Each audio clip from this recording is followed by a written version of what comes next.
आप सभी को मेरा नमस्ते। पहले ही तो माफ़ी चाहूँगी कि आज थोड़ा सा आधा घंटे के उपरांत देर हो गया है।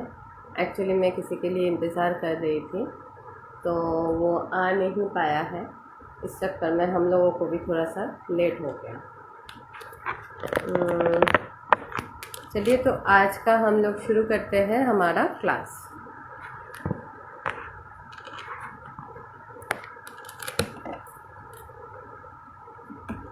हम लोग पिछले क्लास में प्रश्न उत्तरी में ही हम लोगों का टाइम निकल गया था, तो क्लास लेने का हमारे पास टाइम नहीं बचा था। तो आज हम लोग किसी भी तरह की प्रश्न उत्तरी में नहीं जाएंगे। एक प्रश्न की जवाब देनी थी, लेकिन वो मैंने बोला भी था कि हाँ मैं क्लास में दूंगी, लेकिन मैं क्लास में नहीं दे रही हूँ। वो मैं आपको डायरेक्ट आपके मैसेज पे मैं आपको बता दूंगी। तो हम लोग डायरेक्ट शुरू करते हैं हमारे क्लास से, क्योंकि क्लास काफ़ी पीछे चला गया है और आगे का हम लोग कर नहीं पा रहे हैं। क्योंकि इसके बाद जो मेरा प्लानिंग है वो ये है कि हम लोग धीरे धीरे कुंडलिनी शक्ति के बारे में हम लोग बताएंगे, और कुंडलिनी क्रिया योग क्या है और क्रिया योग में वो किस तरह से आपको काम आ सकती है, वो भी हम आपको इन डिटेल बताएंगे। तो हम लोग आज शुरू करते हैं। हम लोग यम, नियम, प्रत्याहार, प्राणायाम हम 4 कर चुके हैं। धारणा हम लोग स्टार्ट कर चुके थे। तो अब हम लोग जो स्टार्ट कर रहे हैं वो ध्यान धारणा।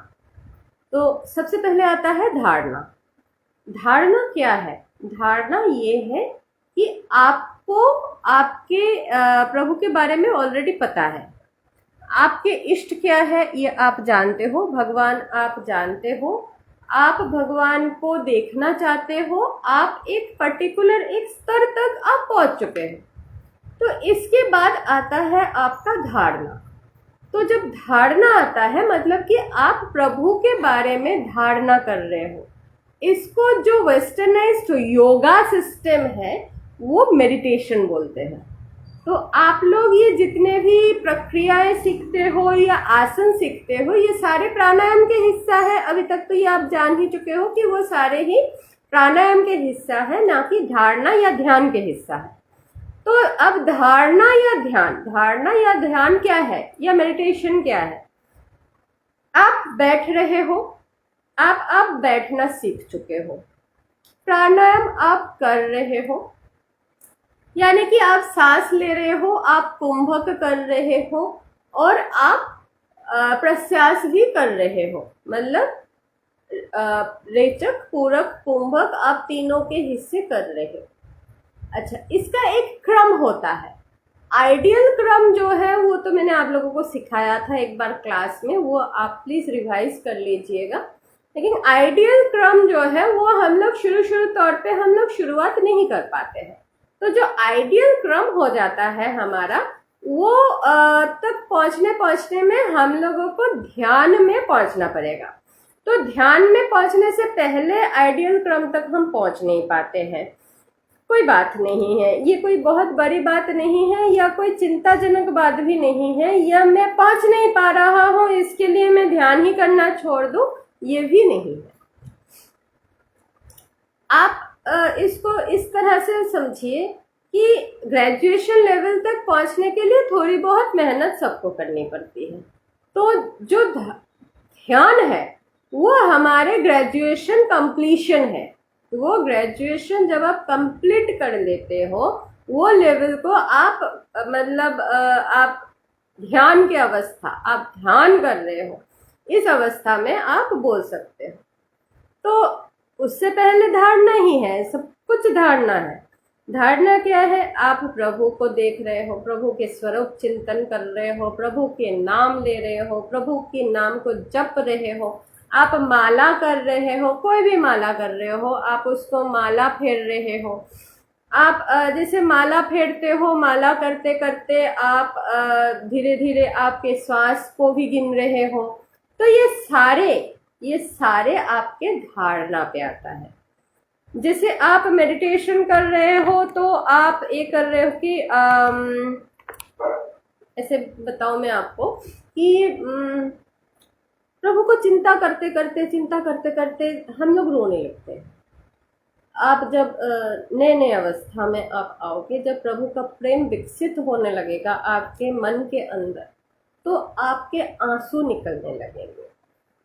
आंसू निकलने देना है। बहुत लोग, बहुत बच्चे मेरे पास आते हैं और बहुत साधक मुझसे पूछते हैं कि हम रोने लग जाते हैं, माता जी ये तो गलत है ना। या बहुत लोगों को उबासी आती है, जैसे ही आप ध्यान में बैठोगे आपको उबासी आएगा। तो ये चीजें जो आती है या होती है, ये कोई इसको आप नेगेटिवली मत लीजिए। ये कोई भी चीज नेगेटिव नहीं है। देखो, नेगेटिव और पॉजिटिव ये दोनों ही हमारे मन की भावनाएं हैं। और इसमें मैं आपको एक चीज ना, बहुत शायद वो पीएचडी लेवल का हो जाएगा, फिर भी मैं बोलना चाहूंगी, जब तक भेद है किसी भी तरह का, तब तक वो नहीं है। तो जब तक आप भेद कर रहे हो कि ये है और ये ऐसा है, मैं ऐसा हूं वो वैसा है, ये तब तक परमात्मा नहीं है। तब तक आपका मैं है, तब तक आप हो, तब तक हमारे अहंकार है, तब तक हमारे मन की वृत्तियां हैं। मैं ये नहीं जा रही हूँ कि वो सुवृत्ति है कुवृत्ति है, मैं उस पे नहीं जा रही हूँ। वो मन की वृत्तियां हैं, तो इस पे मत जाइए। आप सिर्फ इतना देखिए कि आप धारणा कर रहे हो, प्रभु का चिंतन कर रहे हो। प्रभु के चिंतन से मन साफ होती है, मन एकाग्र होती है, आपका मन एक जगह में एकत्रित होगा। आप कोई भी एक चीज को ढंग से विचार कर पाओगे, आप उसको सोच पाओगे। ये आपके मन के वृत्ति का समष्टि है। आप मन के जितने वृत्तियां हैं, हम लोगों का कर्मेंद्रिय 5 है, ज्ञानेंद्रिय 5 है, मनेंद्रिय 5 है। तो ये जितने मनेंद्रिय है, ये मनेंद्रिय जब आपके एकत्र होता है तो आप धारणा करते हो। ठीक, ज्ञानेंद्रिय, कर्मेंद्रिय, कर्मेंद्रिय पहले आप स्थिर कर रहे हो, तब जाके आप बैठ पा रहे हो, मतलब आप आसन में बैठ रहे हो, आपका प्राणायाम स्थित हो रहा है। जैसे मैंने आपको सिखाया था कि एक बार रिवाइज कर देती हूँ कि एक मात्रा, एक लफ्ज उच्चारण के लिए मात्रा, तो 12 मात्रा में एक क्षण, तो ऐसा ही 64 क्षण। ठीक है, तो ये प्राणायाम का हो गया था। तो आप जब ऐसे बैठने लग रहे हो तो आपका प्राणायाम कंप्लीट, आप एक आसन में बैठ रहे हो, चाहे आप कैसे भी आसन में बैठो। देखो, आज के डेट में अगर हम हठ योग करने जाएंगे तो हठ योग सबके लिए नहीं है। जो फिजिकली 100% फिट है वो हठ योग कर सकते हैं, जो छोटे बच्चे हैं वो हठ योग कर सकते हैं। जो यहाँ तक, मैं एज पर माई अंडरस्टैंडिंग और जो मैंने खुद किया है, मैं उसके हिसाब से कहूँ तो 40 साल की उम्र तक, 45 साल तक भी आप बहुत आराम से हठ योग कर सकते हो, प्रैक्टिस कर सकते हो। जो 45 साल तक अगर आपने हठ योग किए हो तो आप 60 साल तक आराम से स्थिर होके बैठ सकते हो, आपको कोई दिक्कत नहीं आएगी। आपको आपकी कहीं पे भी व्यथा या वेदना का कोई भी आपको चिंता करने की जरूरत नहीं है, अगर आप ढंग से आप हठ योग कर रखे हो। और अगर नहीं किए हो, अगर आप बाद में ध्यान साधना में आ रहे हो, आप बाद में प्रभु का चिंतन कर रहे हो, आप जैसे मर्जी बैठो। देखो, अध्यात्म को ना स्थान, काल और समय के हिसाब से समझने की कोशिश कीजिए। तो जब आप स्थान, काल और समय के हिसाब से आप समझोगे ना, तो आज के डेट में जो संभव है उतना कीजिए। प्रभु आपके मन के भावना पे आधारित है। प्रभु आप कैसे बैठ रहे हो, कैसे क्या कर रहे हो, कितना दिखा रहे हो, उससे प्रभु को कोई लेना देना नहीं है। प्रभु का आपके बाहरी अवस्था से कोई लेना देना नहीं है। परमात्मा आपकी बाहरी अवस्था को विवेचित नहीं करते हैं। परमात्मा सिर्फ और सिर्फ आपकी मन की भावना, मन की अवस्था को देखते हैं, आपके आत्मा की पुकार को सुनते हैं। तो उनको पुकारना है तो यहाँ से नहीं, आत्मा से पुकारिए। जब आप आत्मा से जब उनको पुकारोगे तो वो दौड़े चले आएंगे। आप एक कदम चलोगे तो वो 10 कदम आएंगे। और ये मेरी जिंदगी में घटित तो हो चुका है, इसलिए मैं इतनी विश्वास के साथ बोल सकती हूँ। आज भी पल पल वो मेरे साथ है, आज भी हर पल वो मेरे पीछे खड़े रहते हैं। मेरे कुछ हो जाते हैं, मेरे परमात्मा आके मेरे को सहारा दे जाते हैं। मेरे परमात्मा आके बोलते हैं, क्यों तू सोच रही है, मैं तेरे साथ हूँ ना। तो आपके मन के भावना के ऊपर आपके अध्यात्म डिपेंड करता है, बाकी किसी भी चीज के ऊपर कोई भी डिपेंडेंसी किसी का भी नहीं होता। चलिए तो धारणा तक पहुंचते हैं। उवासी आती है, उवासी खराब नहीं है। ये जितने भी आपके ये ट्यूटरिंग है, इसको आप आंख बंद कर लीजिए प्लीज। उवासी खराब नहीं है, नहीं है, नहीं है। मैं इसके संकल्प लेके स्टैम्प पेपर पे भी दे सकती हूँ। उवासी खराब नहीं है। It is not something that is negative, it is just a physical something. आपके मन जब शांत होती है, आपके शरीर रिलैक्स होती है, रिलैक्स होती है तो आपके भीतर के अंदर, आपके नर्व सेल में जो आपके हवा भरी हुई होती है, वो नर्व सेल से आके आपके फेशियल टिश्यू से पास करते हुए आपके फेस से वो एज उबासी के रूप पे निकलता है। मैं आपको इसका एकदम साइंटिफिक मेडिकल थ्योरी बता दिया। उबासी हैज गॉट अ रीजन, और ये रीजन है कि आप ऐसा कर रहे हो। इट इज नॉट लाइक कि उबासी का मतलब मेरे ऊपर बाधाएं हैं, मेरे ऊपर भूत प्रेत के साया है। भाई आपके ऊपर कुछ नहीं है, कोई साया नहीं है, कोई आपको सता नहीं रहा है। जहाँ पे परमात्मा का वास होता है वहाँ पे ये सब कुछ नहीं होता है। जो भ्रम है उसको आप त्याग दीजिए। परमात्मा की तरफ जाने का मतलब ये है कि आप अंधकार से उजाले की तरफ जा रहे हो, तो उजाले की तरफ चलो मेरे भाइयों। आपको पीछे की तरफ, अंधकार की तरफ नहीं देखना है, ठीक है। लाइट चेंज कर दे, कालो कालो लगता है। तो हम धारणा में जब बैठते हैं, एक हमारी उबासी आ सकती है। उबासी एक फेज तक आती है जब तक आप ढंग से बैठना नहीं सीख लेते हो। जब आप ढंग से बैठना सीख जाते हो, उबासी आना अपने आप बंद हो जाएगा, क्योंकि उस टाइम आपका शरीर आपके मेडिटेशन लेवल के लिए, आपके मानसिक स्थिति के लिए शरीर भी साथ देने लगता है, ठीक है। आसन मैंने आपको बोल दिया, कंफर्टेबल बैठिए। आपको सिर्फ और सिर्फ खुद को एक जगह टिका के रखना है। उस टिकाने के लिए चाहे आप पीछे पिलो के सहारा लीजिए, आप बेड पे बैठना चाहते हो, आप सोफा पे बैठना चाहते हो। बहुत हमारे बुजुर्ग माता पिताएं हैं जिनको पैरों की समस्याएं हैं या हड्डियों के पेन के चलते वो बैठ नहीं पाते हैं। आप जैसे मर्जी बैठिए। देखो, प्रभु का नाम ले रहे हो, इससे ज्यादा हमारे इस तन को धारण करने का और कोई भी कारण नहीं है। तो इस तन जिस कारण से मिली है, उस कारण का करने के लिए आप किस तरह से बैठे हो और किस आसन पे बैठे हो ये महत्व नहीं रखते हैं। ये उनके लिए महत्व रखते हैं जो जोगी है, जो योग साधना में पारंगत हो चुके हैं, या जिनको अपने लाइफ में सिर्फ योग के सहारे ही अपना आगे की जिंदगी बनानी है। अदरवाइज जिनको नहीं पास कर पा रहे हो, मत करो, सिर्फ परमात्मा की ध्यान करो, वो जरूरी है। आप धारणा कर रहे हैं, धारणा करते करते आपके आंसू भी आएंगे, आपके मन में बहुत सारे भावनाएं भी आएंगी, आपके मन में बहुत सारे क्रोध भी आएगा।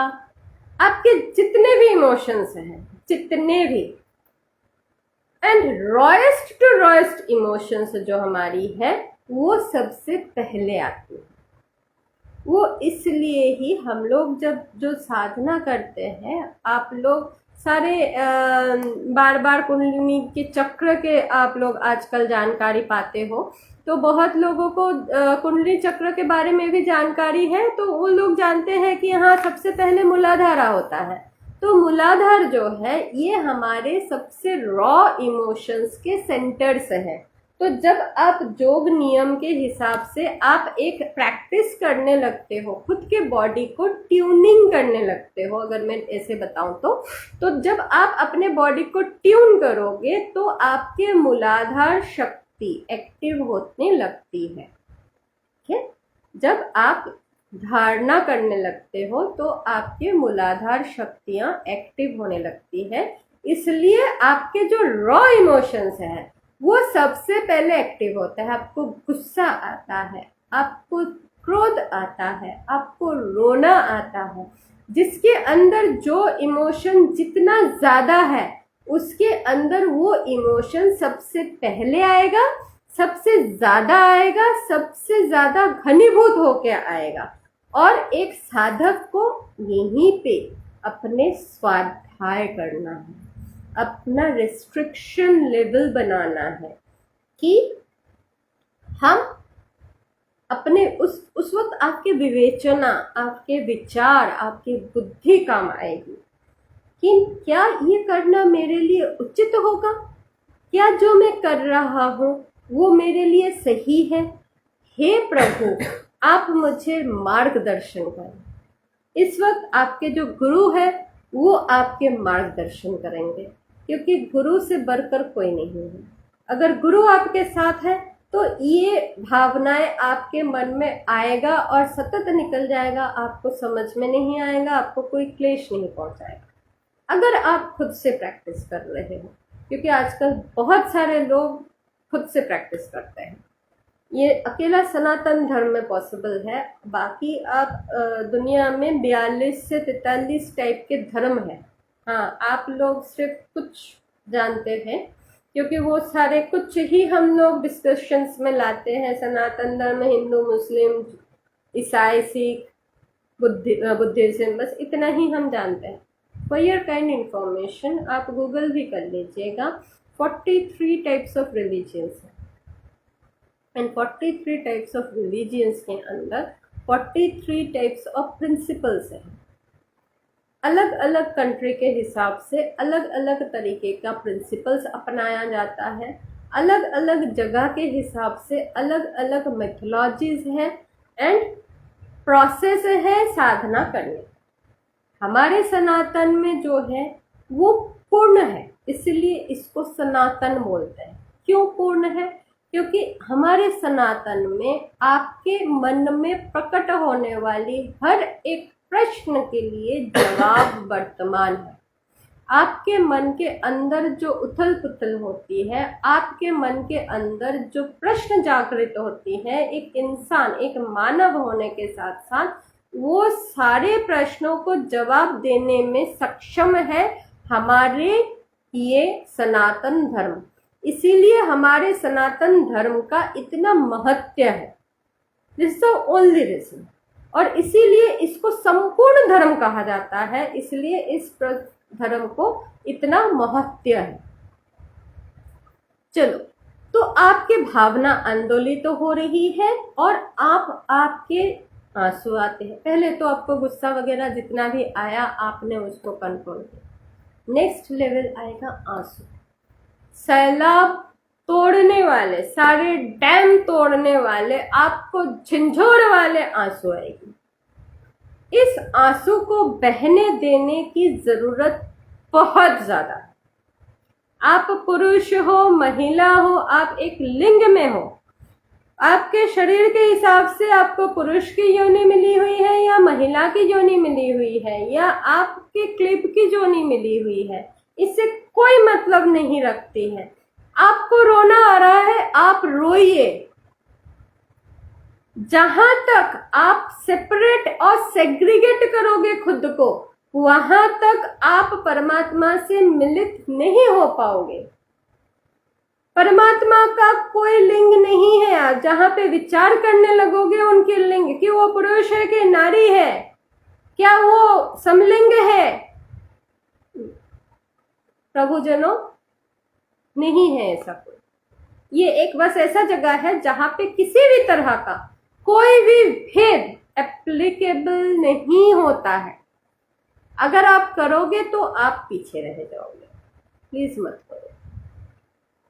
जब आपके धारणा के अवस्था गाढ़ा होता रहता है, मतलब आप उसको चार करते हो। हम लोग कहते हैं ना कि साधना करना, साधना मतलब खुद को साधना, ट्यून करना, एट्यून करना।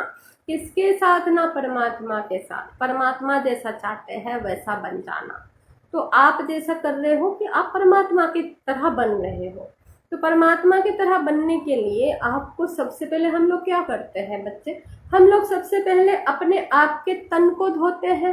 आप पूजा घर में घुसने से पहले नहाते हो। ऐसे ही आप परमात्मा के घर में घुस रहे हो, अंदर घुस रहे हो, परमात्मा के घर में घुस रहे हो तो नहा रहे हो।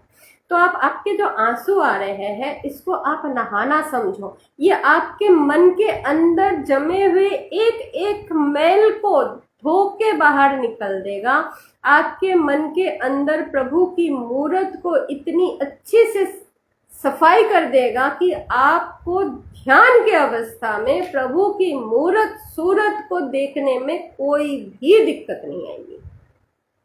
तो जिसका धारणा स्पष्ट है, जिसकी धारणा व्याप्त है, जिसका धारणा जितना बड़ा है उसका ध्यान उतना प्रगाढ़ है।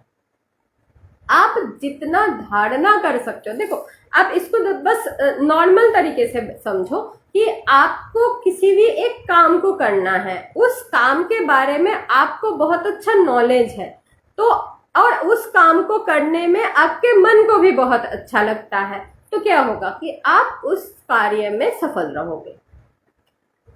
सिमिलरली अगर आपका धारणा प्रगाढ़ है, आपके वहां पे कोई भी डाउट नहीं आ रहे हैं, आपके पीछे आपके एक गुरु ऐसे बैठे हुए हैं जो हर पल आपको आपके हर एक डाउट को क्लियर कर रहे हैं, मतलब जिन्होंने वो रास्ता पूरा देख रखे हैं, अंत तक पहुंच रखे हैं, ऐसा गुरु जो परमात्मा को सिर्फ देखते ही नहीं है, जानते ही नहीं है, उनके साथ एक आत्मा हो चुके हैं, ऐसे एक गुरु जब वो आपके साथ रहेंगे तो आपको रास्ता में कहीं पे भी ठोकर खाने की मोहलत नहीं आएगी, क्योंकि जब आपको ठोकर लगेगा आप सीधा उन तक पहुंचोगे।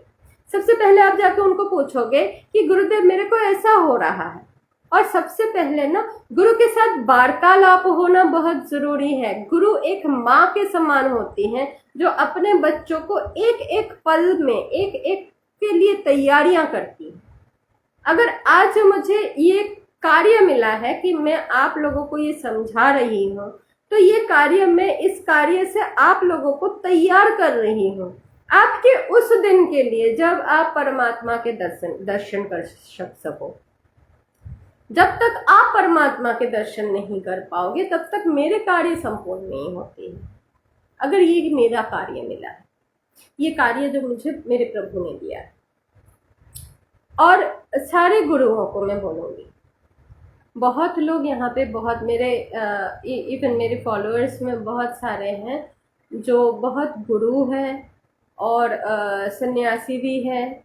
मैं सबको हाथ जोड़ के विनती करती हूँ, अगर आप लोग सबके समक्ष आके और सनातन धर्म की प्रचार और प्रसार कर रहे हैं, ये बहुत अच्छी बात, बहुत ही अच्छी बात, लेकिन आपको भी आगे चलते रहना पड़ेगा, क्योंकि आप आगे नहीं चलोगे तो आपके पीछे से जो लोग आ रहे हैं वो आगे नहीं जा पाएंगे, वो भ्रमित रह जाएंगे। और आप सबको एक छोटी सी यहाँ पे एक कहानी बताना चाहूंगी। एक कहानी आती है कि रास्ते से एक गुरुवर जा रहे थे और गुरुवर के साथ उनके 5-6 शिष्य भी थे।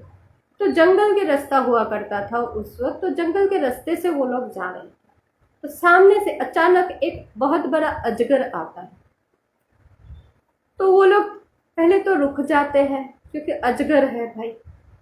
तो लेकिन जब वो देखते हैं ढंग से तो देखते हैं नहीं, वो अजगर जीवित नहीं है लेकिन मृत है। और उस अजगर के ऊपर छोटे छोटे से लेके बड़े बड़े चींटियां हो रखी हैं उनकी पूरी शरीर पे, और उसकी भक्षण कर रहा। और उस अजगर को उन लोगों ने मार दिए है। आप लोग सोच रहे हो कि माता जी ये उपाख्यान क्यों? तो वो गुरु मुस्कुराकर फिर से चलने लग गए। तो अब गुरु ने मुस्कुराया और ऐसा एक दृश्य जो अपने मन को दहला सकता है, ये दृश्य देखने के बाद अगर गुरु मुस्कुरा रहा है तो शिष्य लोग ने पूछ लिया, गुरुदेव आप मुस्कुरा क्यों रहे हैं? तो गुरुदेव कहते हैं, गुरु का हालत देख के मैं मुस्कुरा रहा हूं। बोले मतलब? ना मतलब, ये अजगर गुरु था, बहुत बड़ा घमंडी एक गुरु था, बहुत उसके फॉलोअर्स रहे हैं, बहुत उसके शिष्य रहे हैं, वो बहुत बड़ा गुरु था और बहुत सारे सोशल कार्य में वो अपने आप को व्यस्त रखता था। बहुत सारे राजा महाराजा उसके चरण पखारते थे और वो उसके चरणों में बैठे रहते थे, अपने सब कुछ लुटाते थे वो ऐसे गुरु पे। लेकिन उस गुरु को आत्मज्ञान नहीं था। तो जिस गुरु को आत्मज्ञान नहीं है, जिस गुरु को प्रभु का निर्देश नहीं है गुरु बनने के लिए, अगर वो गुरु बनते हैं तो कितने जन्म के लिए पतित होना पड़ता है, ये हमारे शास्त्र में लिखा हुआ है। आप अध्ययन कीजिए, क्योंकि अध्ययन हमारे शास्त्र में एक अहम हिस्सा है। चाहे आप कितने ही बड़े क्यों ना बन जाओ। आप शंकराचार्य जी भी अपने अध्ययन को बरकरार रखे थे, तो हम तो तुच्छ प्राणी हैं, हम तो वहां तक पहुंचे नहीं। लहरे महाशय जी अपने अंतिम क्षण तक गीता को पढ़ते थे, गीता को सिर्फ बोलते नहीं थे। पढ़ो, गीता के एक एक लाइन आज एक मायने देगा आपको, कल इसका मायने बिल्कुल दूसरा बन जाती है। जब आप पढ़ोगे तब आप जानोगे। ये हमारे कहावत है, ये कोई बेकार की कहावत नहीं है, बल्कि ये इतनी अच्छी कहावत है। अगर आप मनन करोगे इसके ऊपर, आप चिंतन करोगे इसके ऊपर, तो आपको समझ में आएगा। क्योंकि हर पल में मनन और चिंतन जरूरी है, यही साधना है। खुद को साधने का नाम साधना है। जग संसार में अपने ज्ञान की ढिंढोरा पीटने को साधना नहीं कहते। जितने गुरुए हैं, सिर्फ गुरु की वेश धारण मत कीजिए, परमात्मा को जानिए। जैसे ही आप जानोगे तो आपके पीछे जो लोग चलते हुए आ रहे हैं वो भी जानेंगे। पूर्णता सिर्फ आप ही को नहीं मिलेगा, जो लोग आपके पीछे आ रहे हैं पूर्णता उनको भी मिलेगा। साधना में दोष आ सकता है, मानव मन में जब तक तन है तब तक विकार आ सकता है। जब तक ना एक इंसान अपने इस पंचात्मा का ये तन जो जब तक रह रहा है तब तक विकार है, अंतिम क्षण तक विकार सताती है।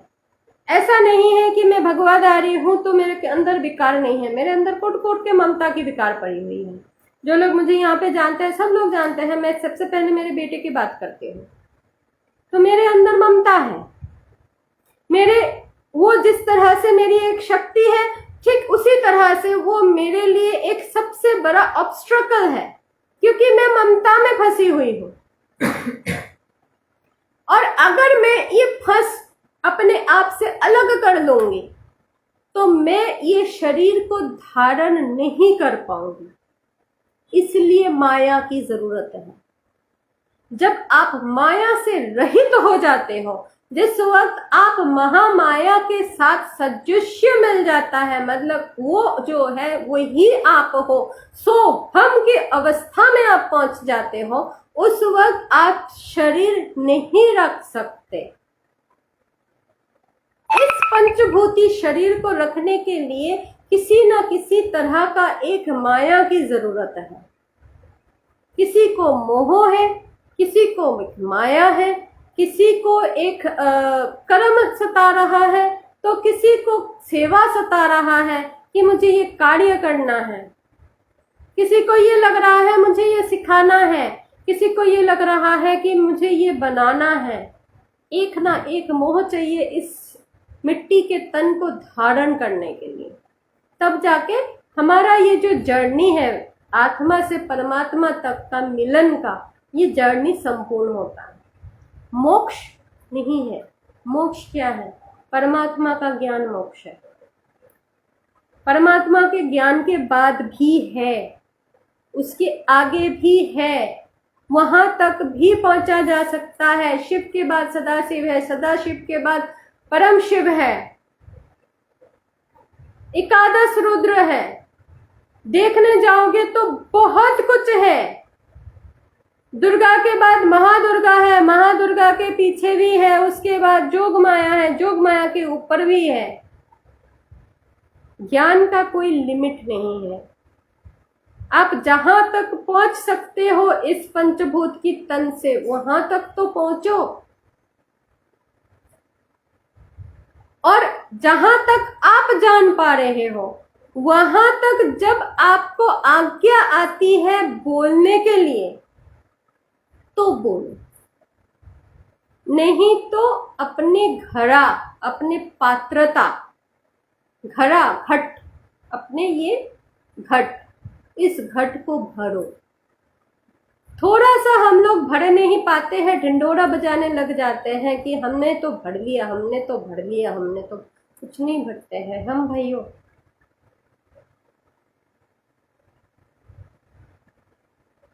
हम कुछ भी नहीं भर पाते। खाली होना बहुत जरूरी है, तब जाके उनका वाक्य सुनाई देगा। इस कान से नहीं सुनेगा, वो कान दूसरा होगा। तब जाके हमें उनकी वचन सुनाई देगा, तब जाके वो हमें जो बोलना चाहते हैं वो सुनाई देगा। अगर आप ये सोच के चल रहे हो कि मुझे ये सिद्धि मिलेगा, साधना मत करो, ये साधना नहीं है। आप एक क्रिया कर रहे हो उस वक्त। आप किसी भी एक पथ में हो, आप किसी भी एक क्रिया कर रहे हो, वो क्रिया है। हम लोग सब कुछ को साधना का नाम देते हैं, साधना वो नहीं है। आप एक मंत्र को सिद्ध कर रहे हो, वो साधना नहीं है। आप परमात्मा का दर्शन करना चाहते हो, परमात्मा के साथ एक आत्मा होना चाहते हो, वो साधना। यहाँ पे जो लोगों के मन में सवाल आते हैं, माता जी आप क्या मंत्र साधना कर रखे हो? जी हाँ, क्योंकि बहुत बहुत कच्ची उम्र में शुरुआत करने की मुझे मौका लगी थी, इसलिए मैं कौल साधिका हूं, कौल तांत्रिक हूं, मैं उत्तर साधिका हूं, मैं भैरवी तंत्र जानती हूं। ज्ञान मेरे अंदर है, वो आप भी जानते हो। जो लोग इस क्लास को मेंटेन कर रहे हो, देख रहे हो, वो लोग जानते हो।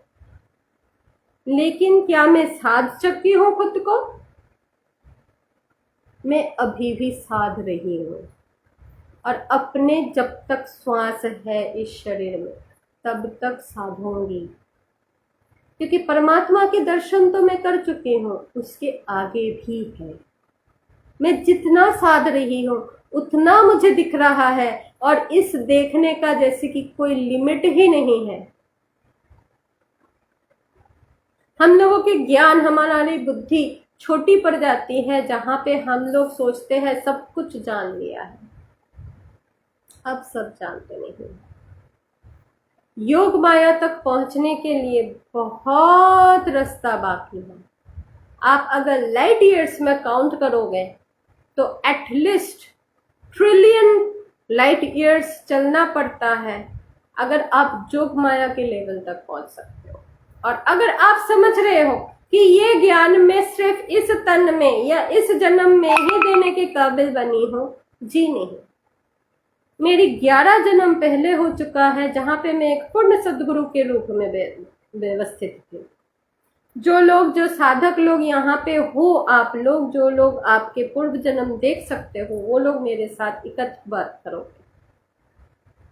मैं 11 जन्म में पूर्ण सदगुरु रह चुकी हूँ और इस जन्म में दोबारा से आई हूँ, क्योंकि आगे और भी है।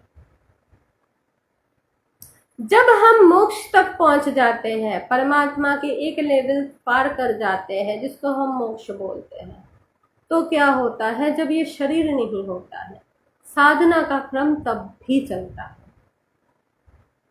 योनि बदल जाती है। हम लोग बोलते हैं ना 64 लाख जोनियां हैं, 84 लाख जोनियां हैं, 64 लाख में 84 लाख जोनियां हैं। तो जोनी बदल जाती है। अगर आप प्रेत हो, पिशाच हो, गंधर्व हो, देव हो, आप अप्सरा हो, आपके मानव तन में जैसा आपका कर्म है, अगला जन्म आपका वैसा है।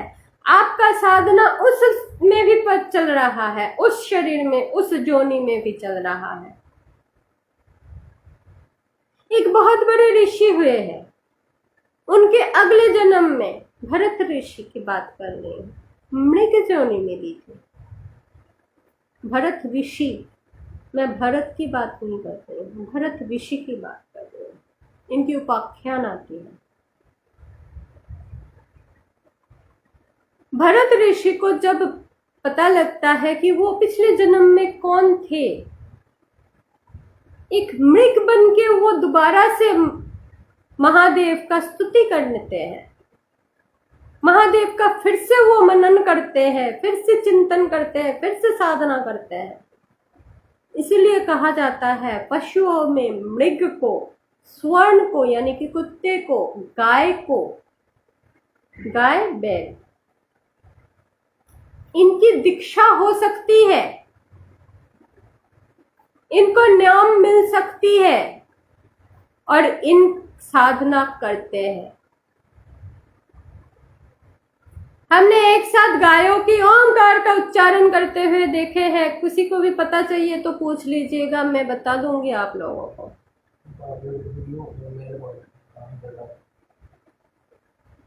बहुत सारे पशु हैं जो ओंकार का संपूर्ण उच्चारण करते हैं। सिंह, सिंह तो माता दुर्गा का स्वयं आदिश्वरी का वीरभद्र है। उसका जो धनी है, उसको जो साइंटिस्ट लोगों ने उसका सिलेबलाइज किए हैं, तो क्या आती है? ओमकार का उच्चारण आ रही है। ये एनिमल्स रिसर्च चल रहा है, यूएस में चल रहा है, यूके में चल रहा है, अफ्रीका से चल रहा है, स्वीडन में चल रहा है। एक ओरांग ओटांग के अंदर ह्यूमन लाइक जेनेटिक्स पाई जाती है, साधना वो भी करते हैं और वो भी अपने बच्चे के सिर में हाथ रख के आशीर्वाद करते हैं। क्या आप समझते हो आप अकेले हो? इतने बड़ा अहंकार। मैं मेरे आंखों के सामने एक डॉगी को देखी हूं, स्वर्ण है, बंधा हुआ, गुरु के पास जाने का इतना भावना है उसके अंदर कि हमारे महाराज जी बैठे हुए हैं और उसने वो बंधा हुआ है किसके साथ? एक जनरेटर सेट के साथ। उसको खींच के लेके चला गया था महाराज जी के चरणों तक। ये है भक्ति। इनके आगे हमारे भक्ति बेकार पड़ जाती है। जब तक गुरु नहीं मिलती है, गुरु का परीक्षा लो। जब तक आपको ऐसा गुरु नहीं मिलती है जो परमात्मा का दर्शन किए हैं, तब तक गुरु की परीक्षा लो। जिस दिन ऐसी ऋषि आपको मिल जाए जो परमात्मा का दर्शन कर चुके हैं, जो आपके मन के अंदर घुस के आपके मन के विकारों को समाप्त कर सकते हैं, उसके बाद का समर्पण जो होगा, उस दिन स्वामी विवेकानंद बन जाओ। स्वामी विवेकानंद जी ने रामकृष्ण परमहंस जी का बहुत परीक्षा लिए है, एक बार नहीं 17 बार परीक्षा लिए है। लेकिन जिस दिन रामकृष्ण देव जी ने परमहंस रूप का दर्शन करवाया और उनके छाती में अपने श्री चरणों को धरे, जिस दिन उनको परमात्मा का साक्षात स्वरूप दर्शन कराया, उसके बाद उन्होंने कभी नहीं पूछे कि प्रभु क्या आप जानते हो, क्या माता काली को आपने देख रखे हो। नहीं तो नरेंद्र नाथ दत्त का आने का मतलब यही था कि रामकृष्ण देव को कम से कम 1000 से 1 लाख प्रश्न का जवाब देना पड़ेगा। प्रश्न और उत्तरी बहुत जरूरी है। आप प्रश्न नहीं पूछोगे तो आपके मन के अंदर छुपा हुआ जो जिज्ञासा है उसकी समाधान नहीं मिल सकेगी। और जब तक आप आपके गुरु को जिज्ञासा नहीं कर रहे हो तब तक आपको ये भी समझ नहीं पाएगा कि आपके गुरु कितने जानते हैं, क्या वो आपको रास्ता दिखा सकते हैं। लेकिन वो एक लिमिट तक करो, इतना भी मत करो कि गुरु भी फेडअप होके बोले भैया ये बहुत ज्यादा सिर खाता है, इसको निकालो यहां से। तब समर्पण चाहिए, शुद्ध समर्पण, सुदामा की तरह, श्री कृष्ण की तरह समर्पण। जी हाँ, कृष्ण की तरह समर्पण। कृष्ण ने कृष्ण बनने से पहले कृष्ण को भी दीक्षा मिली है। अकेला संदीपन मुनि ने उनको सिर्फ और सिर्फ किताबी दीक्षाएं दिए हैं, अस्त्र की दीक्षा दिए हैं। श्री कृष्ण को भी दीक्षा मिली है, उन्होंने भी ज्ञान दीक्षा लिए हैं, उन्होंने भी साधना किए हैं। जहां पे हमें आज तक इस भाषा का परिणाम नहीं मिला कि कृष्ण बड़ा है, राम बड़ा है या शिव बड़ा है, क्योंकि कृष्ण बोलते हैं मेरा गुरु महादेव है, महादेव कहते हैं मेरा गुरु राम है, और राम कहते हैं मेरा तो सब कुछ माता भवानी और महादेव ही है। तो हम कौन होते हैं उनके अंदर विभेद पैदा करने वाले? हम सब में विभेद कर रखे हैं। वो तो वैष्णव है, वो तो शैवा है, वो तो काली की पुजारी है। विभेद क्यों? हो तो एक के संतान, ज्ञान भी एक ही है। और जब तक आपके अंदर ये भेद का विचार रहेगा तब तक परमात्मा अधूरी है। जब तक आपके अंदर कुछ भी शेष रहेगी, मन के अंदर थोड़ा सा भी मैल रहती है, तो वो मन में परमात्मा का स्वरूप, परमात्मा का मूर्ति नहीं आती है। मेरी भी नहीं आई थी, मैं बोल रही हूँ ना, तो मेरी भी नहीं आई थी। मुझे भी सब कुछ त्यागना पड़ा है, मुझे भी अपने अंतर्गत को खाली करना पड़ा है, डबल डॉक्टरेट होने के बाद करना पड़ा है। और जब तक मैं खाली नहीं हो पाई हूँ तब तक अंत जगत में उनका दर्शन इस शरीर में संभव नहीं हो पाया है। क्योंकि दर्शन मुझे 7 साल की उम्र में सबसे पहले बार हो चुका था। आज जो इकट्य है, आज जहां मैं हूं वहीं पे वो है, वो जो बोल रहे हैं मैं आप तक पहुंचा रही हूं। ये समर्पण है। ऐसे समर्पण आप सभी को हो जाए। आप ध्यान और धारणा, मतलब धारणा से आप ध्यान के रास्ते में चलो। यही प्रार्थना लेके प्रभु से आप सबकी मंगल कामना करते हुए आज की क्लास को मैं यहीं पे समाप्त करती हूँ। हम लोग बहुत कोशिश कर रहे हैं हमारा YouTube चैनल में भी सब्सक्रिप्शन करने के लिए। आप सबसे हाथ जोड़ के विनम्र ये है, याचना है कि YouTube चैनल को आप लोग भी सब्सक्राइब कीजिए।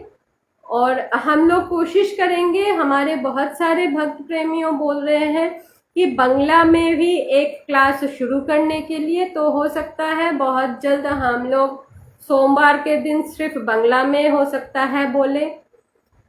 जो मेरे पुराने जानकार हैं वो लोग कह रहे हैं इंग्लिश में बोलिए। देखो भैया फिलहाल माफ कर दो, इतनी सब कुछ करती रहूंगी तो मेरा 19 घंटे का साधना खुद के लिए नहीं हो पाएगा। तो हो सकता है अगले हफ्ते से हम लोग कोशिश कर रहे हैं बंगला में भी शुरू करने का, लेकिन वो शायद फेसबुक लाइव में नहीं होगी, वो एक ग्रुप में होगी। तो अगर आप लोगों को इच्छा है तो आप लोग मुझसे पूछ लीजिएगा उस ग्रुप का आईडी, मैं ग्रुप की आईडी शेयर कर दूंगी। तो वो फेसबुक में ही है, आप लोग उस फेसबुक के ग्रुप में आप लोग ज्वाइन कर सकते हो, और उस फेसबुक के ग्रुप में हम लोग बंगाली में क्लास लेना शुरू करेंगे। बाकी सबको हर हर महादेव। श्रावण की महीना चल रही है, महादेव की स्थिति समझ के रुद्र अभिषेक कीजिए। महादेव किस वक्त किस जगह में बैठे हुए हैं उसका बहुत महत्व रहती है, तो महादेव की स्थिति समझ के महादेव का रुद्र अभिषेक कीजिए। श्रावण महीना इस बार 2 महीने का है, ज्यादा मास है, तो बहुत ज्यादा फलदायी है। जो लोग साधक है वो लोग तो अखंड साधना कीजिए। ये एक ऐसा टाइम है, 100 साल में एक बार आया है ये ऐसा टाइम है। अगर 7 घंटा करते हो तो 8 घंटा कीजिए, 19 घंटा करते हो तो 21 घंटा कीजिए। ये टाइम वापस नहीं आएगा, अगले 100 वर्षों में नहीं आएगा। हम लोग बहुत भाग्यशाली है कि हमें ये मुहूर्त मिला है, ये ऐसा महीना है। अगर किसी को भी जानने का इच्छा हो कि कैसा है तो मुझे डीएम कीजिएगा, मैं आप लोगों के जवाब देने के लिए हमेशा रहती हूँ। कोशिश करूंगी जल्द से जल्द जवाब दे पाऊँ। सबको मेरी प्रणाम। हर हर महादेव।